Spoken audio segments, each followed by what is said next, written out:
सबसे पहले मैं धन्यवाद करता हूँ डॉक्टर साहब का। इनसे ही प्रेरित होकर मैं आज यहाँ पर आया हूँ और अपना स्वामी जी बता रहा हूँ, अपनी पूरी लाइफ का पहली बार मैंने इतना अनुभव किया है आज कि मेरा जब आप करा रहे थे मेडिटेशन, एक एक रोम ऐसे कोई जगह जाग रहा है ना, कोई पूरा का पूरा शरीर कैसे उठ रहा है, इतना आनंद से भरा था। वास्तव में बहुत अंदर से खुशी महसूस हो रही है। और इनके पूरे के पूरे अपने डॉक्टर साहब हैं। डॉक्टर साहब से बात कई बार बात हुई है फोन पे और इनसे ही प्रेरित होके पहुंचा मैं यहाँ पे। अच्छा स्वामी जी, एक मेरा प्रश्न था कि जब कभी भी किसी मनुष्य के साथ कुछ घटना घटती है और वो सब बढ़िया है लाइफ में, तो बताते हैं कि ये पिछले जन्मों का कुछ खेल है। कैसा संभव है? ठीक है, रखते हैं। ऐसा होता है कि मुख्यतः 3 धर्म है, एक इस्लाम है, एक ईसाई है और एक हिंदू है, और फिर सबकी कुछ न कुछ शाखाएं पर शाखाएं हैं। ज्यादातर जो हिंदू से शाखाएं जितनी भी निकली है वो ज्यादातर पुनर्जन्म में विश्वास रखते हैं। ठीक है, जैसे बौद्ध हैं, जैन हैं, सिख हैं, हिंदू हैं, वो सब पुनर्जन्म में विश्वास रखते हैं। और ईसाइयों में पुनर्जन्म में विश्वास है नहीं, लेकिन फिर भी सबसे ज्यादा रिसर्च वहीं हो रही है।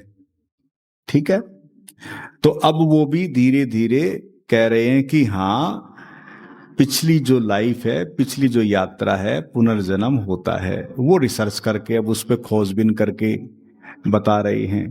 ठीक है, इस्लाम को छोड़ दो, वो रिसर्चर इस विषय पे ज्यादा करते नहीं, लेकिन इतना है कि वो बहुत रिसर्च कर रहे हैं अब, तो उन्होंने भी धीरे धीरे स्टैंप लगानी आरंभ कर दी है। ठीक है, तो अब ये है कि भाई मैं कहूंगा कि आप भी ऐसी मेरी बात पर भी विश्वास मत करो, ना उनकी रिसर्च पे विश्वास करो, ना आप भाई किसी भी दर्शन पे विश्वास करो। ऐसा होता है कि पुनर्जन्म की यात्रा का संबंध मैं भी समझ लो कि लगभग 17 मार्च 2007 से पहले मेरी भी डिक्शनरी में पुनर्जन्म का कोई नामो निशान नहीं था, और मैं तो बिल्कुल ही नहीं मानता था। मैं तो बल्कि धज्जियां उड़ाता था लोगों की, और ऐसी उड़ाता था कि कोई जवाब भी नहीं दे सकता था।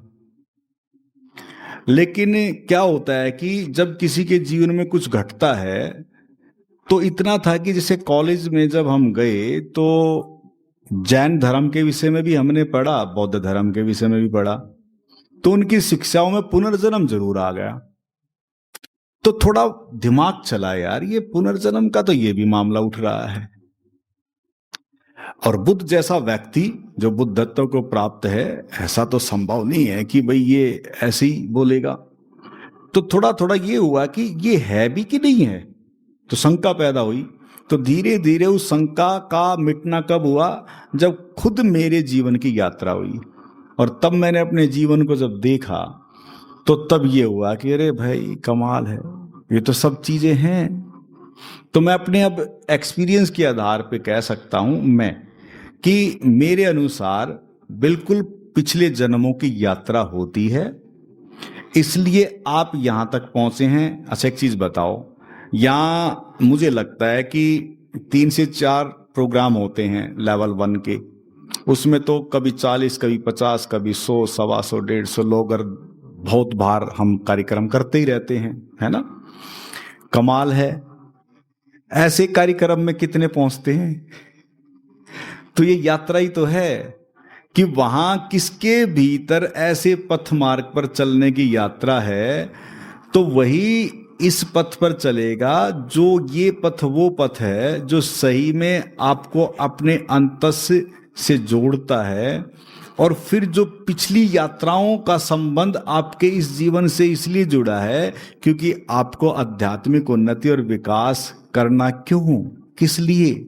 क्योंकि ये एक खालीपन ऐसा है जो भरना है जीवन में। यहां अध्यात्म और विज्ञान दोनों लिखे हुए हैं। शरीर और मन के विषय में आप जानते हैं, थोड़ा बहुत जानते हैं, ठीक है ना। आत्मा और परमात्मा का तो एक पंख खाली पड़ा है, सुन रखा है। तो इसलिए यहां क्या है कि आपका जो एक पंख वो तो थोड़ा बहुत खुला है, दूसरा बंद पड़ा है, तो उसको भी खोला जाएगा। ठीक है, और जब ये खुल जाएगा तो कमाल है, देखो इसी पंख से ये भी खुल जाएगा अच्छे से फिर। और फिर आपके दोनों जब पंख खुलेंगे ना, तब आपको पता लगेगा कि जब चाहोगे तो, जैसे मैं बोलता हूं ये शब्द, आकाश में उड़ सकते हो और जब चाहोगे पृथ्वी पे आ सकते हो। मैं अब ये कहूंगा कि तब आपको पता लगेगा कि पिछली यात्रा से कैसे संबंध जुड़ा है और आपके भविष्य से आपका संबंध कैसे जुड़ा है। तब आपको अपनी दिशा स्पष्ट नजर आएगी। आप देख लोगे, आपको पता लग जाएगा कि मेरा ये जन्म पिछली यात्रा से कैसे जुड़ा है और अब ये जो जन्म अगले मेरे जीवन से कैसे जुड़ा है। दोनों स्पष्ट हो जाएंगे, और ये दोनों स्पष्ट होने के बाद द्वंद्व खत्म हो जाएगा। लेकिन बगैर प्रैक्टिकल के विश्वास मत करना, ठीक है ना। जैसे आज आप आए हैं, आप जैसे मान लो आपने कहा डॉक्टर साहब से बातचीत हुई, हमारे आचार्य हैं, डॉक्टर भी हैं, तो मुझे तो पिछले कुछ समय से पता लगा है, पीएचडी होल्डर हैं हमारे बीच, इतने अच्छे आईआईटी। तो जो आपको जैसे इन्होंने प्रेरित किया, तो अब आप सोचेंगे इन्होंने ही प्रेरित क्यों किया, इन्हीं से क्यों बात की। हो सकता है पिछले जीवन के साथी हो। आप समझो ध्यान से, ये जो यहां आप सब लोग बैठे हैं, ऐसे थोड़ी ना कि यहां बैठ गए, कोई ना कोई जरूर संबंध रहा होगा मुझसे भी। तो ये सब ऐसी कुछ यात्राएं होती हैं जो कहीं ना कहीं किसी न किसी रूप में संबंध होते हैं और फिर हम मिल जाते हैं। बस इतना है कि पता नहीं अभी, ठीक है ना। तो विश्वास आपको ऐसे नहीं करना है, अनुभव प्रैक्टिकल महत्वपूर्ण है। और कभी जब 2 दिन का पास्ट लाइफ का जैसे कार्यक्रम होगा कभी, तो आप उसमें आएंगे तो अच्छे से और यात्रा आप कर लेंगे। तो 2 दिन का कार्यक्रम होता है, तो उस कार्यक्रम को जब रखेंगे तब और अच्छे से आप उसमें गति हो जाएगी। अन्यथा भी ये जो कार्यक्रम है, उन सभी कार्यक्रमों की नींव है ये, जरूरत भी नहीं है, आपको अपने आप ही पता लग जाएगा कि हाँ पिछला भी है और आगे। देखो पिछला तो जो गया गया, लेकिन मैं कहूं कि भाई 29 जनवरी 2005 को आपने क्या किया, क्या किया नहीं पता ना, क्या लेकिन हुआ नहीं, फिर हुआ तो है ना, बस पता ही नहीं। भाई इतना ही तो कि पता नहीं, लेकिन अगर उस दिन कोई विशेष दिन होता तो आपको याद होता है ना, वो आपकी स्मृतियों में छप जाता। तो ऐसे ही समझ लो कि पुनर्जन्म का बस ये है, प्रकृति का एक नियम है ये भी, कि बहुत सारी चीजें याद नहीं रहती, इसी जीवन की नहीं रहती तो पिछली कैसे याद रहेंगी, ठीक है ना। तो ये प्रकृति का अपना एक नियम है, धर्म है। तो इसलिए पुनर्जन्म पे विश्वास आप जब अनुभव कर लेंगे तो कर लेना, वो आपका अपना विश्वास होगा। मेरे विश्वास से अगर चलोगे तो मैं कह सकता हूं कि हाँ है, बिल्कुल है। इससे अगर काम बनता है तो ठीक है।